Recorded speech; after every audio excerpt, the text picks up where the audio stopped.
Welcome back, everybody. It is Monday, July 6th, 2026, and we left off on Hebrews 8. Hebrews 8. So we pick it up right there. Now, the point in what we are saying is this: we have such a high priest, one who is seated at the right hand of the throne of the majesty in heaven, a minister in the holy places, in the true tent that the Lord set up, not man. For every high priest is appointed to offer gifts and sacrifices. Thus it is necessary for this priest also to have something to offer. Now if he were on earth, he would not be a priest at all, since there are priests who offer gifts according to the law. They serve a copy and shadow of the heaven. They serve a copy and shadow of the heavenly things. Now, if he were on earth, he would not be a priest at all, since there are priests who offer gifts according to the law. They serve a copy and shadow of the heavenly things. For when Moses was about to erect the tent, he was instructed by God, saying, "See that you make everything according to the pattern that was shown you on the mountain." But as it is, Christ has obtained a ministry that is as much more excellent than the old, as the covenant he mediates is better. Wait, what? But as it is, Christ has obtained a ministry that is as much more excellent than the old, as the covenant he mediates is better. Okay. The covenant he mediates is better, i.e. the new covenant, the new way of doing things. Not the old way, not the law that was shown to Moses, since it is enacted on better promises. For if that covenant had been faultless, there would have been no occasion to look for a second. There would have been no occasion to look to. What? There would have been no occasion to look for a second. There we go. My dyslexia is going crazy. There would have been no occasion to look for a second. For he finds fault with them when he says, "Behold, the days are coming, declares the Lord, when I will establish a new covenant with the house of Israel and with the house of Judah, not like the covenant that I made with their fathers on the day when I took them by the hand to bring them out of the land of Egypt. For they did not continue in my covenant, and so I showed no concern for them, declares the Lord. For this is the covenant that I will make with the house of Israel after those days, declares the Lord. I will put my laws into their minds and write them on their hearts, and I will be their God, and they shall be my people. And they shall not teach each one his neighbor and each one his brother, saying, Know the Lord, for they shall all know me. And they shall not teach each one his neighbor and each one his brother, saying, Know the Lord, for they all shall know me, from the least of them to the greatest, for I will be merciful toward their iniquities, and I will remember their sins no more." In speaking of a new covenant, he makes the first one obsolete. And what is becoming obsolete and growing old is ready to vanish away.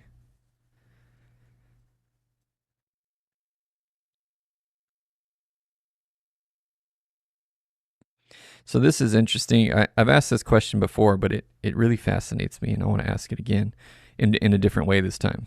So based on that last verse, in speaking of a new covenant, he makes the first one obsolete, meaning the old law, as in the Torah, what traditional Jews still follow. And so my question, what is my question?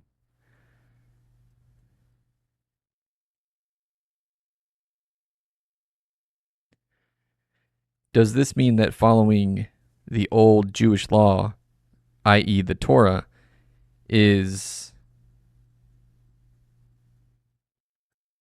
redundant or is it sinful? Is there a difference?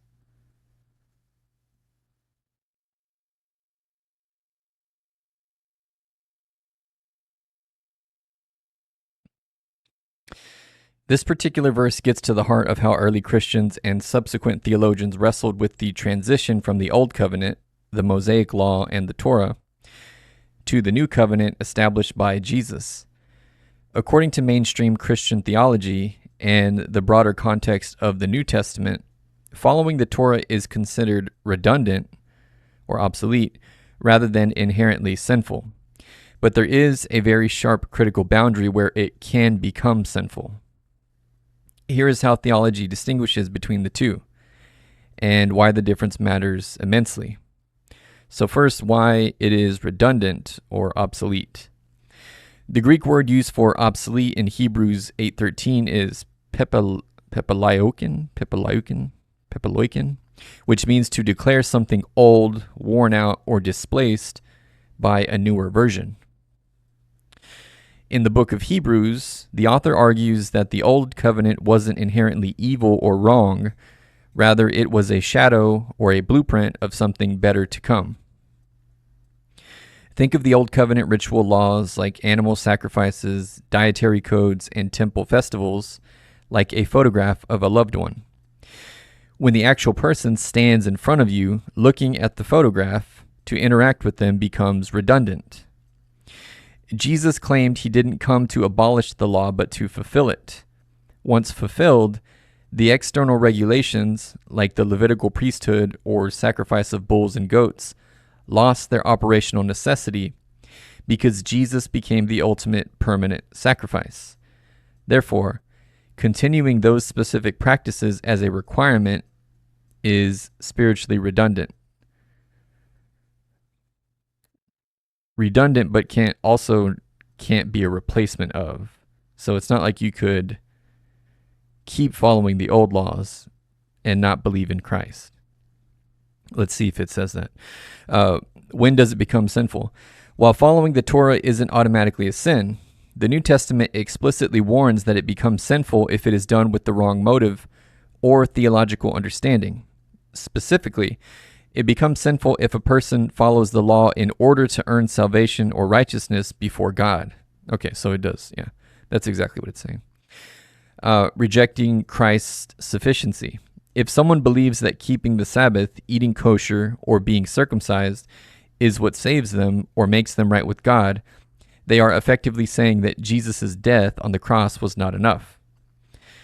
The warning in Galatians. The Apostle Paul addresses this exact issue very aggressively in his letter to the Galatians. When Gentile Christians were told they needed to be circumcised and follow the Torah to be fully saved, Paul wrote, "You are severed from Christ, you who would be justified by the law. You have fallen away from grace." In this light, trying to use the Torah for justification, i.e. salvation, is a sin because it rejects God's gift of grace through faith alone. So the difference, lifestyle versus salvation. Pardon me. The difference between the two concepts depends entirely on intent and identity. As a cultural or devotional lifestyle, it would be not sinful. So for Jewish Christians in the first century, and Messianic Jews today, in the modern age, continuing to follow aspects of the Torah, like celebrating Passover or keeping kosher, out of cultural identity or a desire to honor their heritage, was not seen as sinful. Even Paul himself followed Jewish vows later in his ministry. It is treated as a matter of personal conscience, provided the individual recognizes that these actions do not grant salvation. As a requirement for salvation, it becomes sinful. Imposing the Torah as a mandatory rule for salvation, especially on Gentile believers, is strictly condemned in early church history, such as the Council of Jerusalem in Acts 15. Okay, that's interesting. Now, I do have another random question. Well, not random, but we covered this yesterday. So apparently the Torah There's the Torah, which is the first 5 books of the Old Testament, which for the Jews, that's their Bible. But then there's the Talmud, Taumud, Talmud, that's used as, I guess you could call it it's how they interpret the Bible. So if they want to know what a particular verse means and they want breakdowns, they'll study the Talmud. So I'm just curious, how often have there been changes to the Talmud, and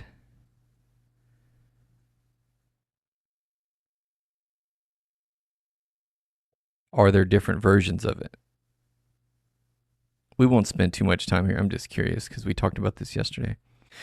The short answer is that yes, there are completely different versions of the Talmud, and while its core text has been fixed and preserved for centuries, it went through a fluid process of evolution, editing, and accidental changes before reaching the printed pages we see today.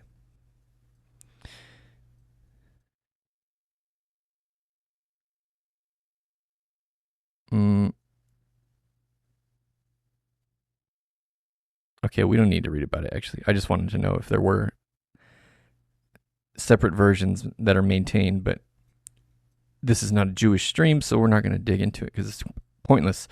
Okay, so in speaking of a new covenant, he makes the first one obsolete, and what is becoming obsolete and growing old is ready to vanish away. All right, Hebrews 9, verse 1. Now, even the first covenant had regulations for worship and an earthly place of holiness. Now, even the first covenant had regulations for worship and an earthly place of holiness. For a tent was prepared, the first section, in which were the lampstand and the table and the bread of the presence. It is called the holy place. Behind the second curtain was a second section called the most holy place, having the golden altar of incense and the ark of the covenant covered on all sides with gold, in which was a golden urn holding the manna, and Aaron's staff that budded, and the tablets of the covenant. Above it were the cherubim, which were angels, a type of angel. Above it were the cherubim of glory overshadowing the mercy seat. Of these things we cannot now speak in detail. Why does he say that? So let's find out. Copy. Depict a picture of the Ark of the Covenant and also explain why they couldn't speak about it in detail.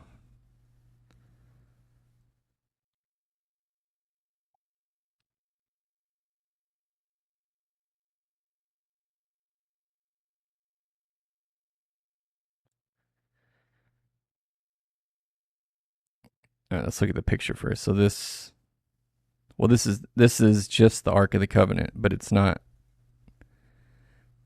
Which we think it's in Ethiopia, but nobody knows exactly where it is.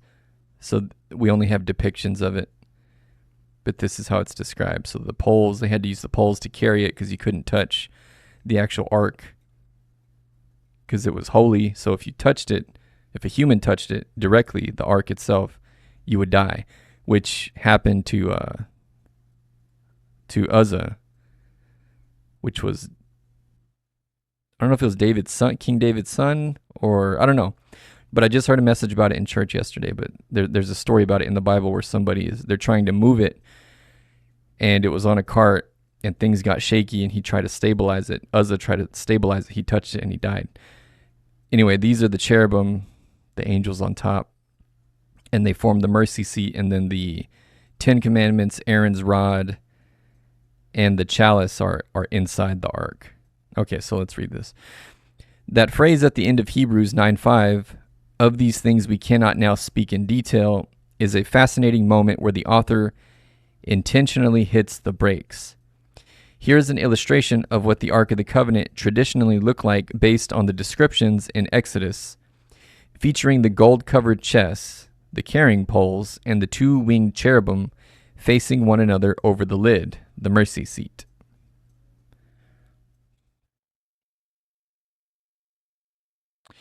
Okay, why couldn't they speak about it in detail? The author of Hebrews wasn't withholding information because it was a secret, but rather because going into the physical details would distract from their main argument. There are two primary reasons for this. Number one, it wasn't the main point of the sermon. The book of Hebrews is structured like a sermon, and the author's primary goal in this section is to show that Jesus is the ultimate high priest who entered a greater heavenly tabernacle. If the author stopped to explain the symbolic meaning of every single object, the jar of manna representing God's provision, Aaron's staff representing chosen priesthood, and the stone tablets representing the law, they would get bogged down in a massive tangent. They chose to pivot quickly from the furniture of the old system to the function of the new system. Okay, that makes sense. So it wasn't some great mystery. He was just staying on point. Okay. Or the author. I say he, like I know who it was. We don't know who it was exactly. So the author of Hebrews was just staying on point. Number two, the physical temple system was obsolete by the time they wrote Hebrews. It was a moot point because we had Jesus now. So it was obsolete. The central theme of Hebrews is that the old covenant was a temporary shadow, while Christ is the permanent reality. Spending too much time detailing the earthly tabernacle might inadvertently emphasize the physical building over the spiritual fulfillment. The author essentially says, yes, all those old physical items were holy and important, but we don't need to overanalyze them right now because something infinitely greater has arrived. In short, it was a stylistic and theological choice to keep the readers focused on Jesus rather than getting lost in the architectural blueprints of the past. Makes sense. Okay. Where are we? Verse 6. These preparations having thus been made, the priests go regularly into the first section, performing their ritual duties. But into the second, only the high priest goes, and he but once a year,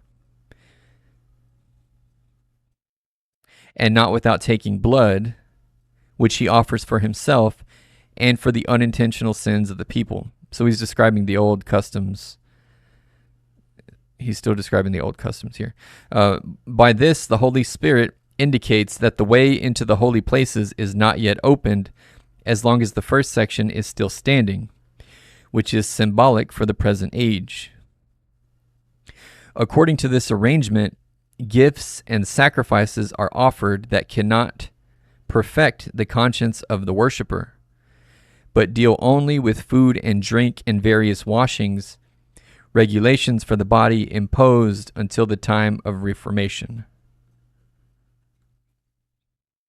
But when Christ appeared as a high priest of the good things that have come, then through the greater and more perfect tent, not made with hands, that is, not of this creation, he entered once for all into the holy places, not by means of the blood of goats and calves, but by means of his own blood, thus securing an eternal redemption. For if the blood of goats and bulls and the sprinkling of defiled persons with the ashes of a heifer sanctify for the purification of the flesh, how much more will the blood of Christ, who through the eternal Spirit offered himself without blemish to God, purify our conscience from the dead works to serve the living God. Therefore, he is the mediator of a new covenant, so that those who are called may receive the promised eternal inheritance, since a death has occurred that redeems them, Jesus' death, since a death has occurred that redeems them from the transgressions committed under the first covenant. So I suppose he's saying we used to go through all this hullabaloo, the priest and the sacrificial animals in different sections and the high priest could only go into the most holy place once a year, and he had to make a sacrifice for his sins and then sins for the people. But now all that, Jesus replaced all that, because Jesus is the perfect sacrifice. And so now we can all he mediates directly between us and God for everybody. Verse 15, therefore, he is the mediator of a new covenant, so that those who are called may receive the promised eternal inheritance, since a death has occurred that redeems them from the transgressions committed under the first covenant. For where a will is involved, the death of the one who made it must be established. For a will takes effect only at death, since it is not in force as long as the one who made it is alive. What does that mean? I guess I highlighted this for a reason on the first read, but I still don't know what that means. For where a will is involved, the death of the one who made it must be established. For a will takes effect only at death, since it is not in force as long as the one who made it is alive. Oh, a will, like a written will, like when you die and you leave a written will. Oh, okay, I see. Okay, so now, let me reread it. Okay. For where a will is involved, the death of the one who made it must be established. For a will takes effect only at death, since it is not in force as long as the one who made it is alive. Okay, so actually, never mind. That makes perfect sense. I thought he was saying God's will, and maybe he is to some extent. Maybe, we'll see. Therefore, not even the first covenant was inaugurated without blood. For when every commandment of the law had been declared by Moses to all the people, he took the blood of calves and goats with water and scarlet wool and hyssop, and sprinkled both the book itself and all the people, saying, "This is the blood of the covenant that God commanded for you." And in the same way he sprinkled with the blood both the tent and all the vessels used in worship. Indeed, under the law almost everything is purified with blood, and without the shedding of blood there is no forgiveness of sins. Thus it was necessary for the copies of the heavenly things to be purified with these rites, but the heavenly things themselves with better sacrifices than these. For Christ has entered, not into holy places made with hands, which are copies of the true things. That's interesting. Which are copies of the true things, but into heaven itself, now to appear in the presence of God on our behalf. So,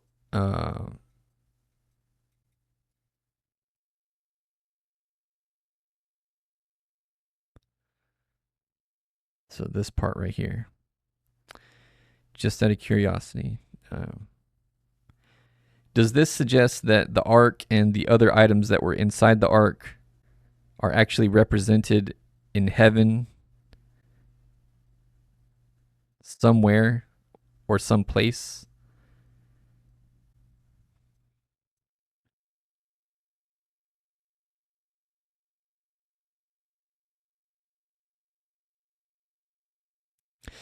That verse from Hebrews is getting at a really fascinating concept, and yes, it absolutely suggests that the earthly ark and the tabernacle items were physical reflections of a grander spiritual reality in heaven. Here is how theologians and biblical scholars generally break down what Hebrews 9:24 is telling us. So first, the archetype and the copy. The word translated as copies or patterns in some versions implies a blueprint. When God instructed Moses to build the original tabernacle and the Ark of the Covenant, he told him to build it exactly according to the pattern shown to him on Mount Sinai. Hebrews is saying that the physical ark covered in gold, the jar of manna, and Aaron's rod weren't just random religious artifacts. They were tangible, earthly models of eternal truths that exist in the presence of God. So the question is, are the physical items actually up there? Which, of course, we can't know. But generally, Christian theology views this not as a literal physical wooden box sitting in heaven, but rather that the spiritual reality the ark represented is what resides there. The ark represented God's throne, his presence, and his covenant mercy. The tablets of the law represented his absolute holiness and justice. The manna and the budded rod represented his miraculous provision and choice of leadership. Instead of an earthly high priest sprinkling animal blood on a gold-covered lid, the mercy seat, Jesus entered heaven itself to present his own sacrifice before the very throne of God. A glimpse in Revelation, the book of Revelation. Interestingly, your thought is explicitly backed up later in the New Testament. In Revelation 11:19, the Apostle John is given a vision of heaven, and he writes, "Then God's temple in heaven was opened, and the ark of his covenant was seen within his temple." And the ark of his covenant was seen within his temple. So whether you look at it as a spiritual reality or a literal heavenly counterpart, the Bible portrays the earthly items as shadows pointing toward a real, permanent, and heavenly location where God dwells. Yeah, that's fascinating stuff. Okay, where was I?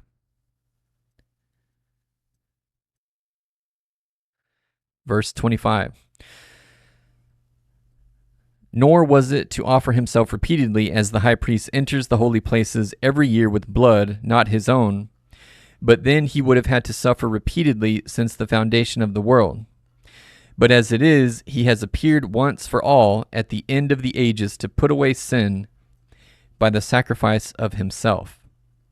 And just as it is appointed for man to die once, and after that comes judgment, so Christ, having been offered once to bear the sins of many, will appear a second time, not to deal with sin, but to save those who are eagerly waiting for him.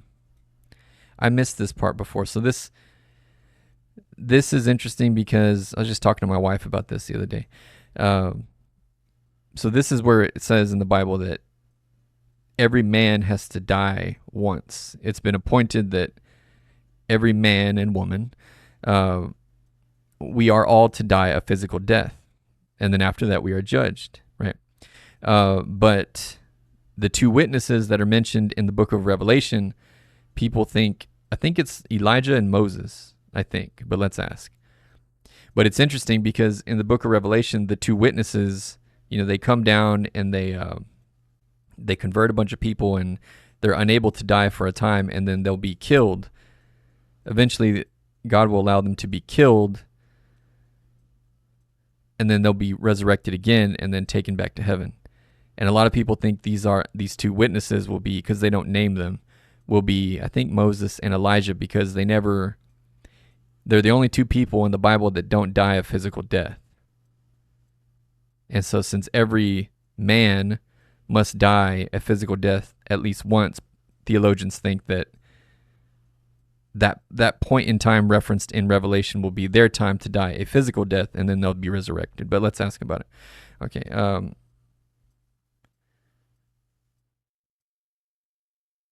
Based on the Bible, who are the two people that never died a physical death, and therefore are thought to be the two witnesses from the book of Revelation?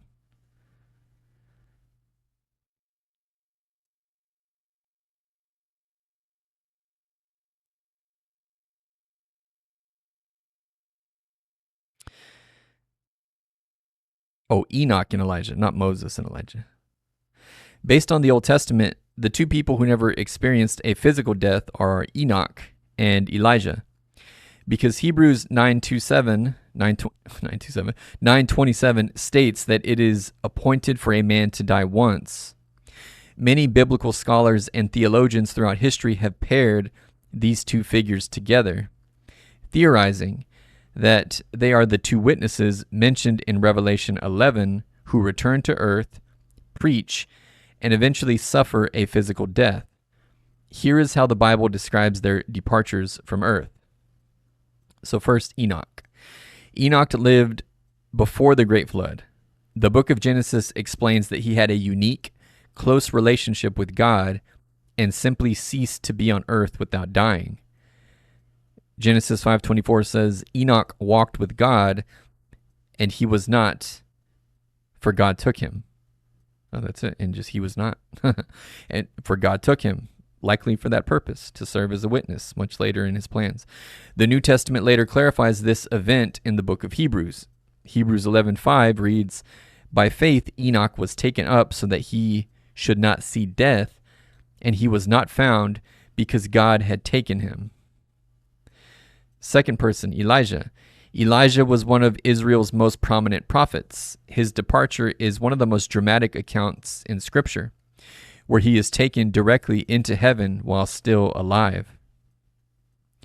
2 Kings 2:11 reads, and as they still went on and talked, behold, chariots of fire and horses of fire separated the two of them, and Elijah went up by a whirlwind into heaven.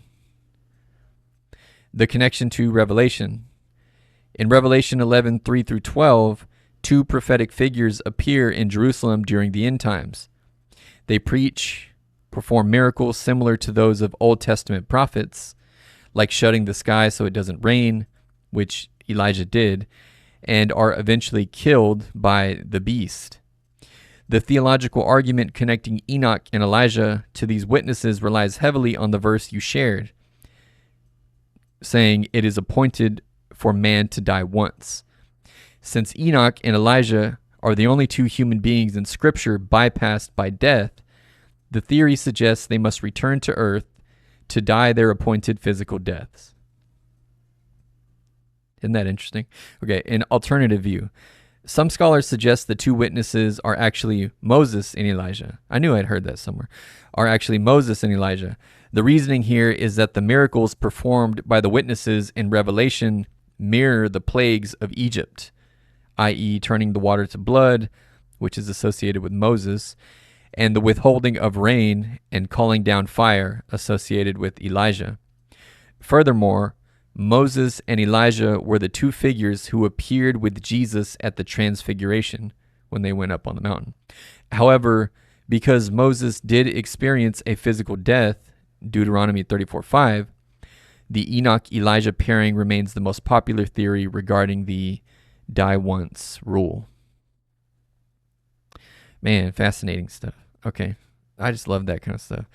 All right, so that's was at the end of... Yeah, that was right at the end. Okay, so that's it for Hebrews 9. We're now into Hebrews 10. We'll pick this up tomorrow night.